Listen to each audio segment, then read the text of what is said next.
Assalamualaikum sahabat, bagaimana keadaan kalian hari ini? Kami doakan semoga sehat selalu.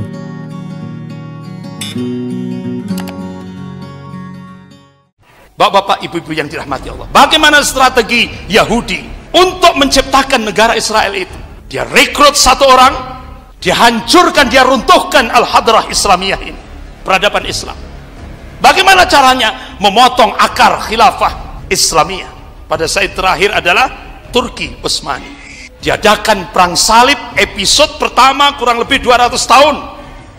Dilanjutkan perang salib episode yang kedua kurang lebih 600 tahun. Saya tanya, kira-kira perang salib itu berhenti apa masih terus? Terus, karena Allah sudah mengabarkan ila yaumil, sampai hari kiamat tidak akan pernah berhenti. Al-Yahud wan Nasara tidak akan pernah berhenti yuqatilunakum, memerangi umat Islam ini. Ini tokoh Khalifah Abdul Hamid kedua terakhir di Turki Utsmani. Dia katakan, aku tidak akan melepaskan walaupun segenggam tanah Palestina ini, karena ia bukan milikku. Tanah Palestina itu adalah hak umat Islam. Umat Islam telah berjihad demi kepentingan tanah ini, dan mereka telah menyiraminya dengan darah mereka. Bapak-bapak, ibu-ibu yang dirahmati Allah, ketika perang salib episode yang pertama digerakkan oleh Paus Urbanus II di Klimang, Prancis Selatan, karena pusat Kristiani dulu itu di Klimang, Prancis Selatan, dan rabi-rabi Yahudi menyusupkan Peter dan Godfrey dijadikan komandan pasukan salib, sehingga perang salib episode yang pertama itu adalah konspirasi antara Yahudi dan Nasrani sepanjang 200 tahun, sampai akhirnya pasukan salib masuk ke Al-Quds, Masjidil Aqsa. Itu komandan pasukan Godfrey dan Peter minta kepada umat Islam di Al-Quds, kalau kepingin selamat berkumpullah di Masjidil Aqsa. Ternyata keesokan harinya, Masya Allah, 70.000 umat Islam yang berlindung di Masjidil Aqsa dan di halaman-halaman Masjidil Aqsa dibantai dengan begitu sadis. Sehingga Raymond Toiles ini salah satu saksi, dia pasukan salib, ketika dia menunggang kuda, dia masuk ke Masjidil Aqsa, itu darahnya umat Islam setinggi kaki kudanya. Itu di dalam Masjidil Aqsa. Apakah peristiwa 1000 tahun yang lalu itu sekarang hari ini masih bisa kita lihat? Masih bisa.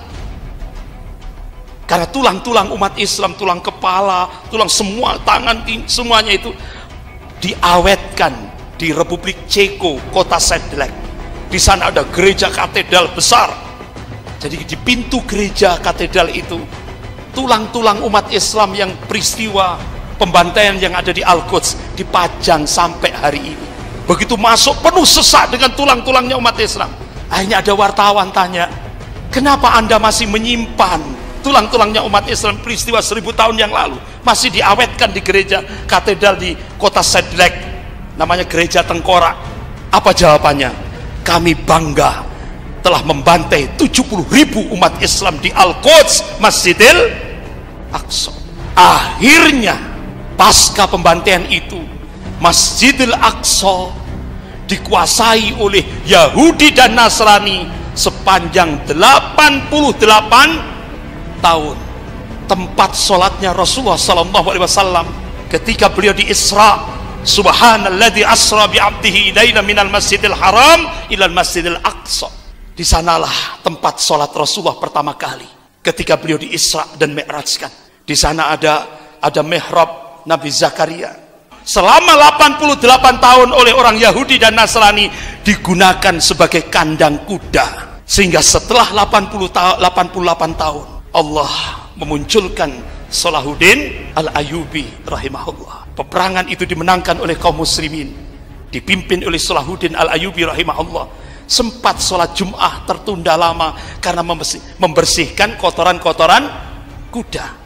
Bapak-bapak, ibu-ibu yang dirahmati Allah, dulu sebelum saya ke sana itu ada informasi, Ustaz, nanti di sana itu ada batu ngambang.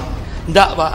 Jadi kalau kita masuk di Qubatus Sakro itu tempat Mi'raj, pijakan Rasulullah ketika Mi'raj ke Sidratul Muntaha. Itu di situ batu itu besar, Pak. Jadi lempengan batu yang besar sekali. Itu di bawahnya ada rongga. Jadi ternyata batu itu tidak ngambang, hanya nancep, cuma ada lengkungan. Kita bisa masuk ke situ, dan di dalamnya itu ada rak Al-Quran, banyak Al-Quran di situ. Bahkan dibuat dipasang karpet merah ini. Bisa masuk, dan ada lampu di dalamnya itu. Jadi tidak ada batu ngawang, itu tidak ada. Bapak-bapak, ibu yang dirahmati Allah, kembali ke sini.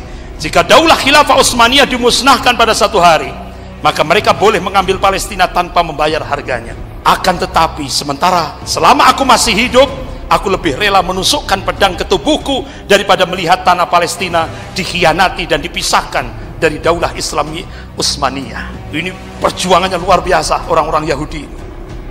Tahun 1916, Inggris dan Prancis dilanjutkan perang salib episode yang kedua, 600 tahun. Akhirnya Bilad Syam dikuasai oleh dua negara penjajah, Inggris dan Prancis. Terjadilah perjanjian Sykes-Picot, bagi-bagi daerah jajahan. Inggris menguasai Irak, Yordan, dan Palestina. Prancis menguasai Suriah dan Lebanon. Sampai akhirnya, bapak-bapak, ibu yang dirahmati Allah, duta besar Inggris untuk Prancis minta kepada Inggris agar mengusulkan negara Yahudi ditancapkan di tanah rampokan Palestina. Artinya dijarah tanahnya umat Islam itu, mau dijadikan tempat sebagai negara Israel. Akhirnya 2 November 1917 Masehi terjadilah deklarasi Balfour. Balfour ini nama daripada Menteri Luar Negeri Inggris. Akhirnya Inggris menyerahkan sebagian tanah Palestina untuk bangsa Yahudi. Jadi bangsa Yahudi itu diberi hadiah oleh penjajah Inggris,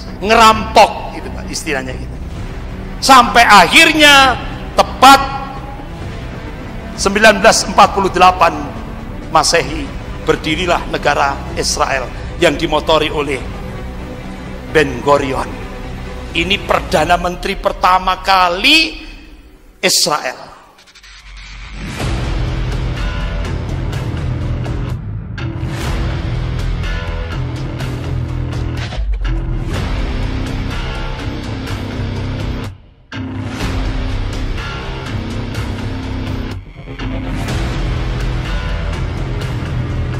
Masih banyak topik yang akan kita bahas. Silakan subscribe channel kami agar kita bisa lebih dekat dan bersama membahas berbagai topik menarik lainnya. Like bila Anda suka dan unlike saja bila Anda tidak suka dengan video seperti ini. Terima kasih telah menonton dan sampai jumpa.